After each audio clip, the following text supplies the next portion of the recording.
Para la solicitud de vinculación a proceso fiscal tiene el uso de la voz. Gracias, su señoría.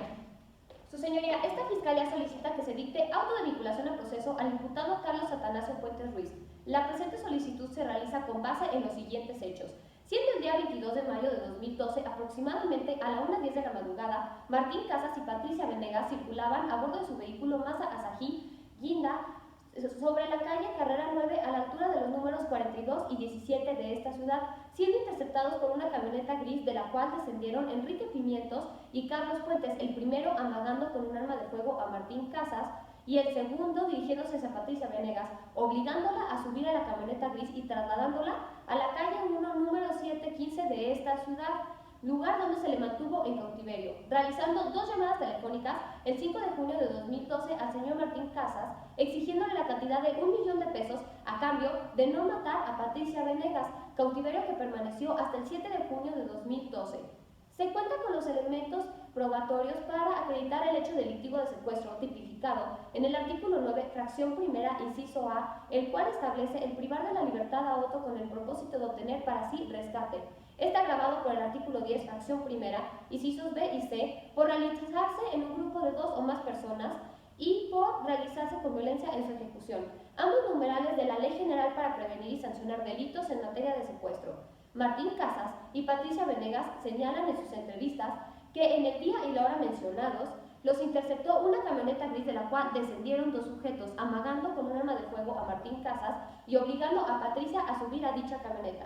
Elementos corroborados por el testigo Lorenzo Lemos, quien narra en su entrevista cómo una camioneta gris se atravesó frente a un carro Guinda, obligando a una mujer a subir a dicha camioneta. Asimismo, Patricia Venegas expone en sus entrevistas cómo fue mantenida en cautiverio en una habitación oscura. Martín Casas y el policía Armando Buitrago son consistentes en señalar que el 5 de junio de 2012 se recibieron 2 llamadas telefónicas al domicilio de la víctima en las cuales se amenazaba a Martín Casas con matar a Patricia Venegas a cambio de $1.000.000. Elementos probatorios que dan soporte a los hechos y que sirven para acreditar el hecho delictivo, pues de esto se puede concluir la conducta que Carlos realizó a título de coautor, así como el resultado, pues Patricia Venegas fue privada de su libertad, ya que no se entiende de otra manera el haber sido obligada a subir a una camioneta. También se le mantuvo encerrada en un cuarto oscuro, violando su libertad ambulatoria, bien jurídico tutelado en el delito de secuestro. En cuanto al rescate, este se actualiza al momento en que se exige la cantidad de $1.000.000 a cambio de no matar al sujeto pasivo Patricia Venegas, consumándose el hecho delictivo y evidenciándose el tono con el cual se condujo el imputado. Ahora bien, de acuerdo a los agravantes anteriormente mencionados, estos se consumen al momento de haberse establecido que se realizó mínimo por 2 sujetos, los cuales utilizaron violencia física y psicológica, pues a punta de pistola e inclusive accionando la misma en 2 ocasiones fue que subieron a Patricia a la camioneta. Ahora bien, de acuerdo a la probabilidad de que Carlos fue el que realizó en coautoría el hecho que la ley señala como delito, primeramente se tiene la entrevista de Enrique Pimiento, quien señala que es compañero de trabajo de Carlos Puentes en Automotor Limitada, que Carlos fue el que diseñó el operativo para secuestrar a Patricia, que el declarante fue el que se encargó de conseguir 3 pistolas 9 milímetros y que Carlos fue el que le entregó un teléfono celular y una libreta de teléfonos. Asimismo, estas circunstancias se corroboran por el policía Armando Buitrago, ya que él mismo logró recabar una huella dactilar en la manija de la puerta del copiloto del vehículo Mazda Asahi. De la misma, de acuerdo a los resultados de servicios periciales, corresponde a Carlos Puentes. Asimismo, da noticia que el teléfono celular del cual se realizaron las llamadas corresponde a Carlos Puentes. De igual manera menciona que el 17 de junio de 2012 a las 17 horas se le detuvo a Carlos Puentes, el cual se disponía a abordar un autobús.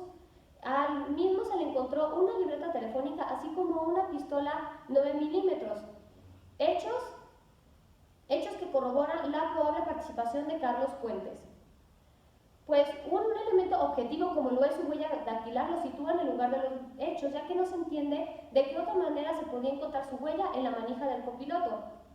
Asimismo, aparte de los datos de prueba consistentes en la pistola 9 milímetros y en la libreta telefónica, se corrobora que Carlos fue el que planeó y ejecutó el secuestro, pues en dicha libreta se encontraba el número de Martín Casas, aunando a que las llamadas se realizaron desde su teléfono celular. Asimismo, en la pistola en mención, esta tiene el mismo calibre que las que asegura Enrique Pimiento haber adquirido. Es por todo lo anterior y una vez colmados los requisitos del artículo 19 de la Constitución Política de los Estados Unidos Mexicanos y el artículo 316 del Código Nacional de Procedimientos Penales, se reitera nuestra vinculación a proceso. Es todo, su señoría. Gracias. Defensa, ¿tiene el uso de la voz? Gracias, su señoría.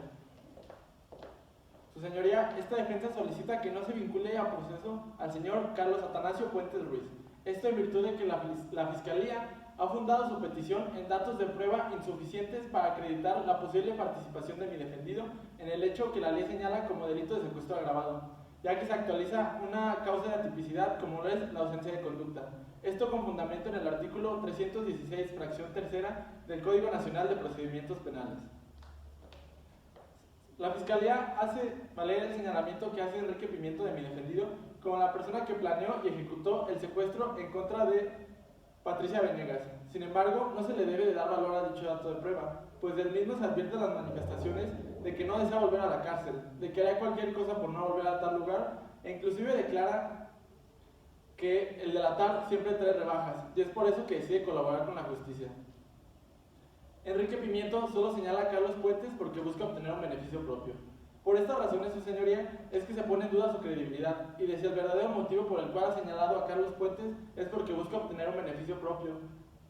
Pues además, el agente Armando Buitrago nos da cuenta de que Enrique Pimiento ha celebrado un acuerdo con la Fiscalía. Los datos de prueba que hace valer la Fiscalía no acreditan la versión de Enrique Pimiento, resultando insuficientes. La Fiscalía hace valer que el número telefónico desde el cual se realizaron las llamadas el día 5 de junio del año en curso pertenecía a Carlos Puentes. Sin embargo, la Fiscalía no menciona que Carlos Puentes extravió su teléfono celular en Automotriz Limitada y realizó la reclamación correspondiente ante Movistar el día 3 de junio del año en curso. Es decir, después de que se cometieran los hechos y antes de que se realizaran las llamadas solicitando un rescate. Esta información se obtiene a través de la declaración de Carlos Puentes y del documento expedido por la Gerencia Nacional de Movistar el día 7 de junio del 2012. Y no perdamos de vista de que en dicho taller también labora Enrique Pimiento, y al ser este un lugar común, pudo haber tomado el teléfono celular y realizado las llamadas solicitando un rescate. Además, su señoría, las máximas de la experiencia nos dicen que no utilizamos nuestro propio teléfono celular para cometer un delito. Es incongruente que Carlos Puentes, sabiendo que el número estaba registrado a su nombre, lo utilizara para realizar las llamadas solicitando un rescate, pues sería descubierto con facilidad. La Fiscalía esgrime que en el vehículo Mazda Asahi se encontró una huella dactilar aseverando que pertenece a Carlos Puentes. Sin embargo, la Fiscalía no ha mencionado que precisamente Carlos Puentes fue el encargado de realizarle servicios mecánicos días antes a tal vehículo en su lugar de trabajo, tal y como lo corrobora la acta de entrevista de Eduardo Santos, dueño del taller, y la misma declaración de Carlos Puentes. Circunstancia que explica perfectamente por qué se encontró su huella dactilar en la manija de tal vehículo. Y además se debe tomar en cuenta que en un taller mecánico existen sustancias como aceites o grasas que ayudan a una mayor fijación y por lo tanto mayor duración de una huella dactilar en una superficie. La Fiscalía también hace valer que al momento de la detención de Carlos Puentes, este portaba un arma 9 milímetros y una libreta con el número telefónico del señor Casas. Estos hechos son explicados por Carlos Puentes, ya que declara que el arma de fuego la poseía porque Enrique Pimiento se la dio como garantía por un préstamo de 20,000 pesos que se le hizo. Deuda que se corrobora con la letra de cambio que libró Enrique Pimiento en favor de Carlos Puentes y que se encuentra en la carpeta de investigación. Con respecto a la libreta donde se encontraba el número del señor Casas, este hecho también es explicado, ya que tal número fue anotado para avisarle al señor Casas cuando podía recoger su vehículo del taller. Además de esto, su señoría, la Fiscalía no ha aportado ningún dato de prueba que ubique concretamente a mi defendido como una de las personas que participaron en el secuestro, pues ninguno de sus testigos presenciales lo señala como tal. Además, Carlos Puentes nos da cuenta de que al momento de que ocurrió el secuestro, es decir,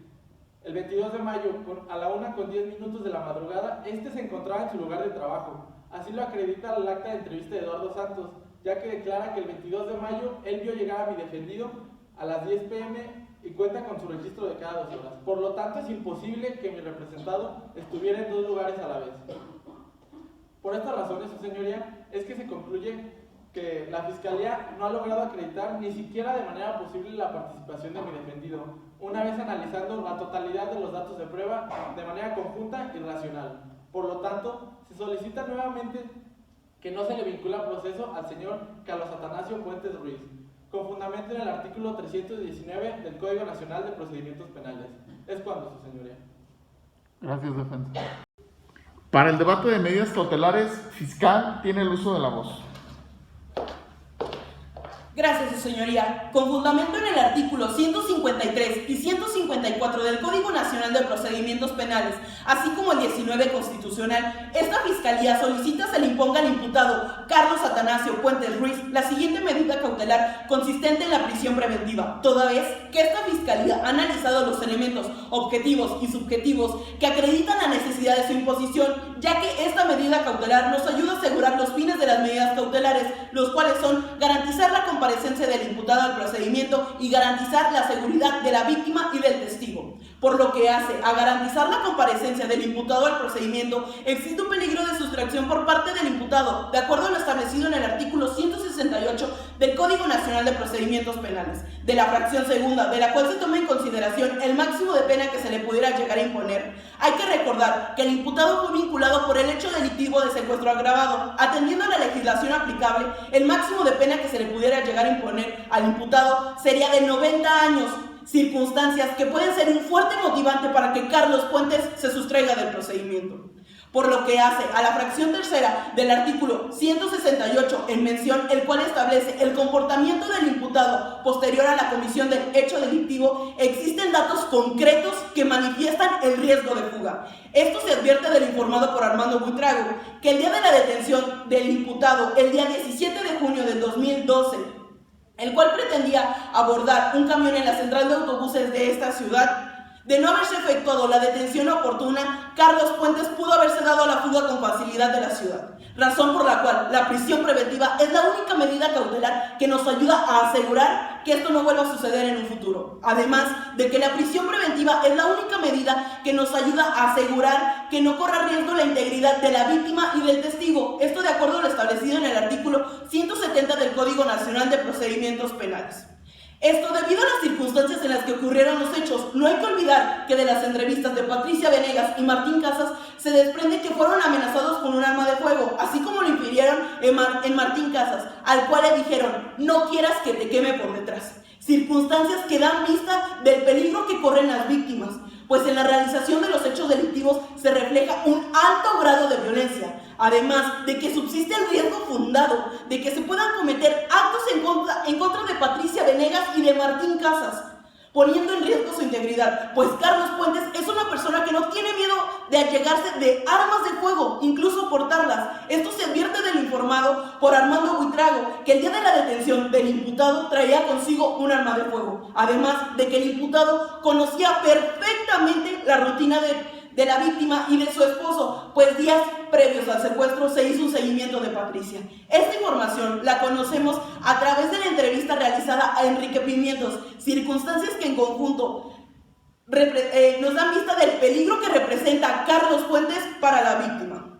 Además, la prisión preventiva es solicitada acorde a los principios de las medidas cautelares, atendiendo al principio de instrumentalidad, resulta inconforme, ya que es la herramienta que nos sirve única y estrictamente para cumplir los fines de carácter procesal. La prisión preventiva es proporcional, ya que si bien sabemos es la medida más gravosa, pero también hay que recordar que el hecho por el que se le vinculó al imputado al procedimiento es uno de los castigados con mayor severidad de acuerdo a lo establecido en nuestras legislaciones. Atendiendo a los principios de excepcionalidad y necesidad, estos son respetuosos con las mismas, ya que son necesarios e indispensables, ya que de no aplicarse esta medida cautelar, existe el riesgo de que el presente procedimiento se quede sin materia. Y por último, atendiendo al principio de temporalidad, esta fiscalía solicita se le imponga al imputado la prisión preventiva por el periodo de 1 año. Es por esto y porque se ha demostrado que existen elementos objetivos y subjetivos que acreditan la sustracción del imputado del procedimiento y el riesgo que corre la integridad de la víctima y que la misma es acorde a las medidas cautelares, esta fiscalía reitera la imposición de la prisión preventiva al imputado Carlos Atanasio Puentes Ruiz. Es cuanto, su señoría. Defensa tiene el uso de la voz. Gracias, señoría. Su señoría, esta defensa solicita no se imponga la medida cautelar de prisión preventiva solicitada por la Fiscalía, ya que se advierte que la misma es excesiva para toda vez que no atiende a los principios de las medidas cautelares, los cuales son excepcionalidad, idoneidad y necesidad. Por lo cual, además de esto, la Fiscalía no logró acreditar que la medida cautelar planteada vaya acorde a las finalidades de las medidas cautelares. Lo anterior se afirma ya que de la exposición realizada por la Fiscalía se advierte que la misma es deficiente para acreditar la teoría del riesgo en contra de mi representado.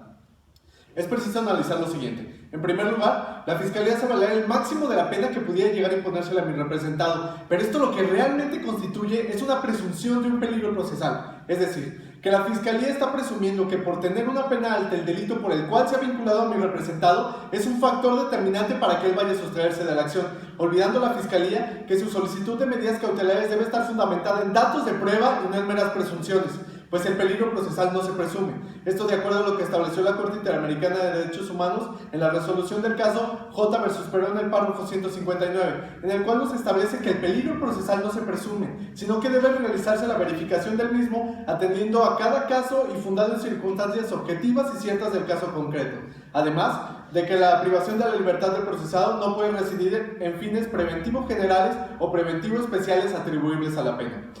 Además, acorde a lo establecido por el artículo 168 del Código Nacional de Procedimientos Penales, se debe tomar en cuenta para la imposición de medidas cautelares el arraigo que tiene mi representado en esta ciudad, advirtiéndose que mi representado es originario de esta ciudad. Además, que tiene un trabajo estable en el taller automotor limitada. También, que tiene una estrecha relación con su hermana Marcela Puentes, quien reside en este mismo estado. También se conoce por la entrevista de Eduardo Santos, quien dice ser el dueño del taller automotor limitada, que mi representado trabaja ahí, además que es una persona puntual y un mecánico ejemplar.